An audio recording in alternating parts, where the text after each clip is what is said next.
Alright, and we're back with another Foresight and Piff Gang interview. That's Today, right. we have the Honorable FatBoyNuke. Yes, sir. FatBoyNuke. This is his first interview, man. I'm honored. The very first. Thank you guys. Thank you guys. I'm honored. Alright, where you from? And what you do, man? Well, I'm from Los Angeles. I rap. I make music. I own a record label, Nuke Squadron LLC. I got 3 artists under my name right now. Munich, Montana. Shout out the homie Munich, Montana. Shout out the homie JR the Trapper. Yes, you know sir. what I mean? Shout out my producers Turo and Mac. You feel me? And yeah, that's what we do. We make a lot of music and we get a lot of money. It's all about that paper, baby. Mm-hmm. Alright, so how you make it out here to El Paso, bro? How did I make it out here to El Paso? I got shot in the arm.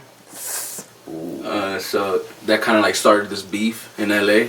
Had to go get away from it for a little bit. Okay. Got over here, went to school for a little bit. And then I got my first baby mama pregnant. Fucking horrible. Don't do that. And she was my high school sweetheart, cheating scumbag, and that had to end. You know what I mean? It was like, no. Hey boys, don't let these motherfuckers play you. You feel me? You play them. Whoa. What's up with music where you from? Like, what's up with the music scene in LA? In LA, fucking the music scene is a lot of boom boom clap.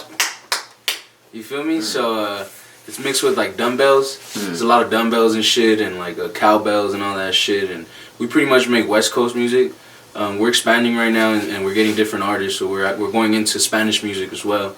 But that's what we dedicate ourselves. We try to keep it West Coast, strictly West Coast. But we are expanding. We're looking for artists all the time. We're trying to sign new people and get them heard. So that's what we're into right now. But yeah, it's a lot of boom boom clap, a lot of beats, and a lot of dumbbells. Yeah, for sure. So being from LA, like, who was a musical influence on you at an early age? Musical influence? Look, man, I listened to a lot of like MF Doom growing up. Atmosphere. You feel me? Fucking who else?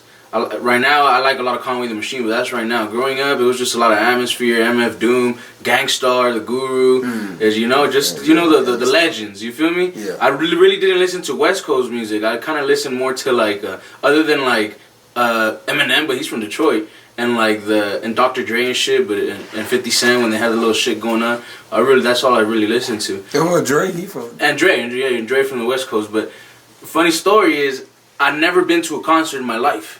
Ever. You feel me? Like, me either, bro. Ever, bro. The first concert that I ever been to was when I was rocking the concert.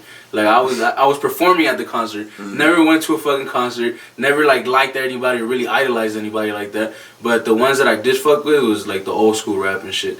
That's what really like motivates me. The lyricist.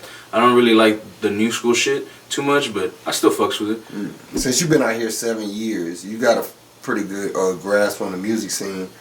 How does that differ from the music scene in LA? Honestly? Yeah. Honestly, El Paso artists are not dedicated. There's a lot of competition. You feel me? And there's competition like to the point where nobody's getting anywhere. And nobody's really doing anything. Okay. You feel me? So in LA, that's not like that, bro. In LA, I got my producer coming from Victorville 2 hours just so he could come fucking make some beats. Yeah. You feel me? In LA, I call up another producer and that fool be like, come through. You know, Lariano. You should shout out Lariano. Shout out Ron, the producer. Motherfuckers from Shoreline Mafia. You feel me? They're not like, it's not too much of a competition because we understand that there's plenty for everybody. Yeah. You feel me? So what it is though is in LA, everybody's super stuck up. Over here, everybody wants to be your fucking friend. You know what I mean? Everybody wants to be a friendly motherfucker. And with us, it's kind of more of a respecting. You feel me? We keep the gangster and shit. We don't want to. That's the difference. Over there, like I see over here. Over there, they're snitching too. But over here, that shit's a common thing. You feel me? Artists over here don't have any type of respect for the music or the game. You feel me? And that's why I stay away from a lot of artists over here, because those motherfuckers be trying to like get to you just so that they could go over you. You feel me? They want to see what the fuck you're doing so that can make the next step better than yours. But it doesn't work out for them because you need funds. You feel me? You know, I don't think I'm the best rapper. You feel me? There's fucking rappers that are insane, but I haven't really heard, like, other than like the rapper that I'm fucking with, but he raps in Spanish. I haven't really heard a rapper from El Paso that I'm like, fuck, man, like, I need to get to that motherfucker. You feel me? Yeah, for sure. That hasn't happened yet. In LA, that has happened. There's been motherfuckers where they come to the studio and I'm like, I gotta have that motherfucker. Like, he has to join the squad. Like, we need to find this motherfucker in advance so we could get his masters fast. You feel me? And that's what the difference is, bro. Like, that's what I see. You know what I mean? Like, I haven't seen anybody that really like impresses me or like is like, whoa. You know what I mean? And my label's not the biggest, you feel me? We're not the biggest shit, but you know, we do have big opportunities. We've had some great opportunities, quick too. We've been doing this shit for 2 years, and we've rocked out with Shoreline Mafia. We rocked out with fucking Rod Wave. We fucking rocked out with fucking Stupid Young. Okay, that's some big names, bro. Big names, you feel me? And that's in 1 year. And if coronavirus wouldn't have happened, we'd be at South by Southwest rocking that shit too. You feel me? And I haven't really seen that from these artists. I haven't seen these motherfuckers that actually sit down and stay in the studio for hours until they perfect their craft. And that's what I do, bro. And that's what I make my artists do. I will write four or five different verses to the same song. You know what I mean? And then I put it all together and I'm like, all right, that kind of sounds like what I wanted to sound like, but it's not there yet. You feel me? And I erase and delete. And artists need to do that. You know what I mean? They need to listen to their craft. And they need to like be one with the craft. Yeah. Like the Jedis. You feel me? Star Wars. Boom. Yeah, more dedicated. Exactly. For sure. Okay. So with you being in music, and you know, you say you have a label, it seems like you're approaching this music more as a business aspect more than a competitive thing. My advice to every artist is make yourself a business.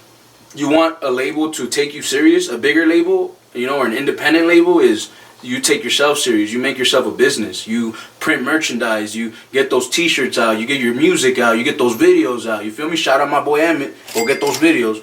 You feel me? But that's what it is. You gotta stay competitive against yourself so that you can keep moving forward. You know what I mean? And that's my advice to these artists. Like, make yourself a business. Don't just treat it as like, oh, this is my craft. What artist takes it that is big takes it as a craft? No, they're a whole brand. Drake is a whole fucking brand. Travis Scott, he's a whole brand. You know what I mean? All of Megan Thee Stallion, they're brands. Yeah, these people are brands, and that's what I have as advice to give to the new artists and those motherfuckers that want to come up and shit is make yourself a brand, give yourself a platform. You know what I mean? Because nobody's gonna do it for you. You know what I mean? You got to do it for yourself. Yeah, for sure. Shit don't come overnight. Exactly. For sure. And that's another thing. If you in this shit and thinking that you're gonna blow up from one day to another, the likelihood of that happening is very slim to none. You got probably a bigger chance of winning the lottery. Yeah, they might want to Google the chances of that. Alright, bro. It seems like you like to try to educate younger artists and, you know what I'm saying, influence them. I think a lot of them would be interested to know, you know what I'm saying, what was your best time in music and what was versus your worst time, and how did you learn from both experiences? Alright, for sure. That was a good ass question. My best time in music was the shows. For sure. Like, if you rock shows, bro, and you got fucking 100 people in front of you, and it's just 100 people, that shit feels amazing. You know what I mean? When you hear the people at the end fucking going Nuke Squad or fucking just clapping and shit, and like you see the vibe, you feel me? You feel the vibe. It makes you feel like you're the fucking man.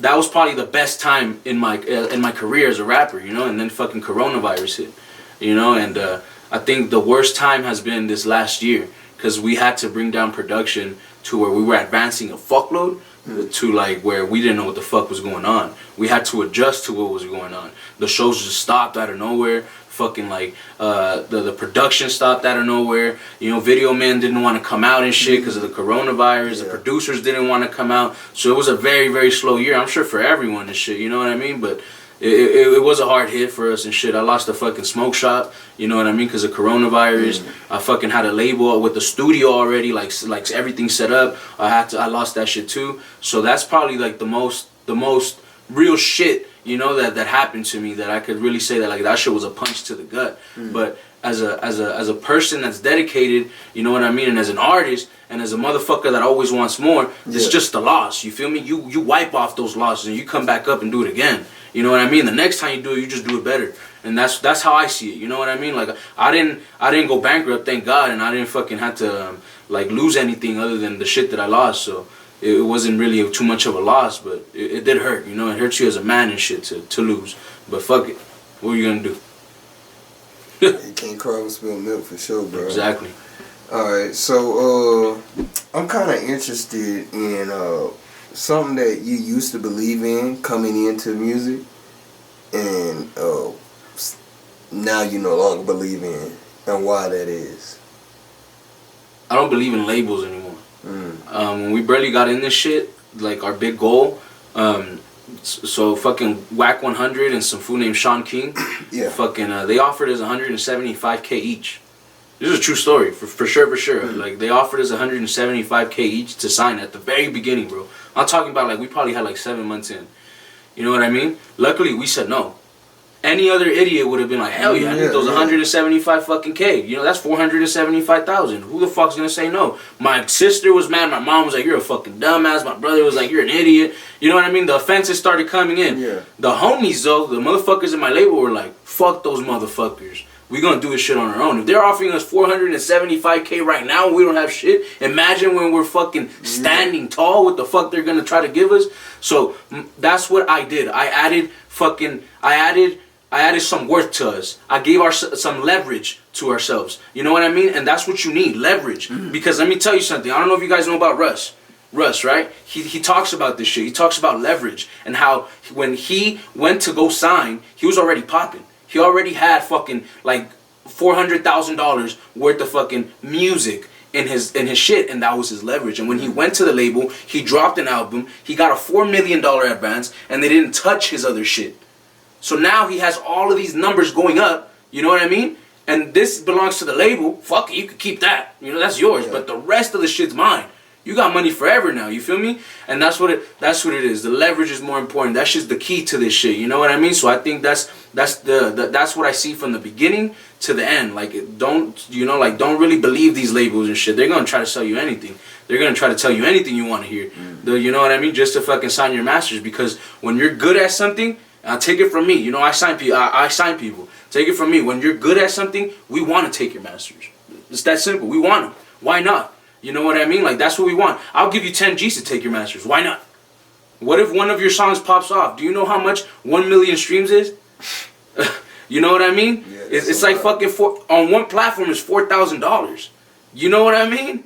And that shit right there just tells you everything. I'll give you 10 bands because if your shit hits $3 million with my promotion, 3 million views with my promotion, I made my money back. Yeah. And guess what? The next time you drop, guess who's gonna get the money again? It's that simple. So you know what I mean? And this is what these labels aren't telling you. But I'm gonna give you guys some juice. You feel me? I'm gonna tell you the truth. I'm gonna tell you how the get down goes, so that you motherfuckers don't step on the wrong stone and prick your fucking leg. Yeah. So that's what it is, man. I stay away from the labels. You know, they lie a lot. So it's a lot of shit going on, you know what I'm saying, in America, in the economy and shit, specifically in politics. What are your thoughts on the shit that's went down in DC, bro? This is my thing on the politics and on the shit that's going on over there. Y'all need to stop that bullshit. You feel me? Y'all have nothing to fight. Alright, so the fucking Cheeto head lost. So what? So get over it. You feel me? What are you gonna do? Go invest some fucking money in some crypto and get your stocks up because some shit's coming. You feel me? Because these fucking white people don't want to go down without a fight. And let me tell you this. Let's look at the statistics. 10 times out of 10, right? We got mass shooters. What are they? White. You feel me? You got terrorists. What are they? White. The motherfucker that just bombed over here and I don't know where, in like Canada. Where was it? Kansas?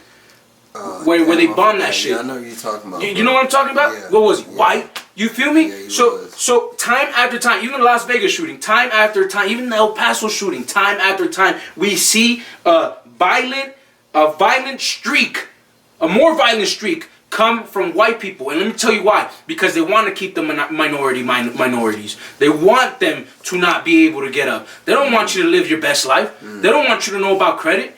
There's generations of wealth in their families. let me ask you, for real, how many generations can you trace back on your family?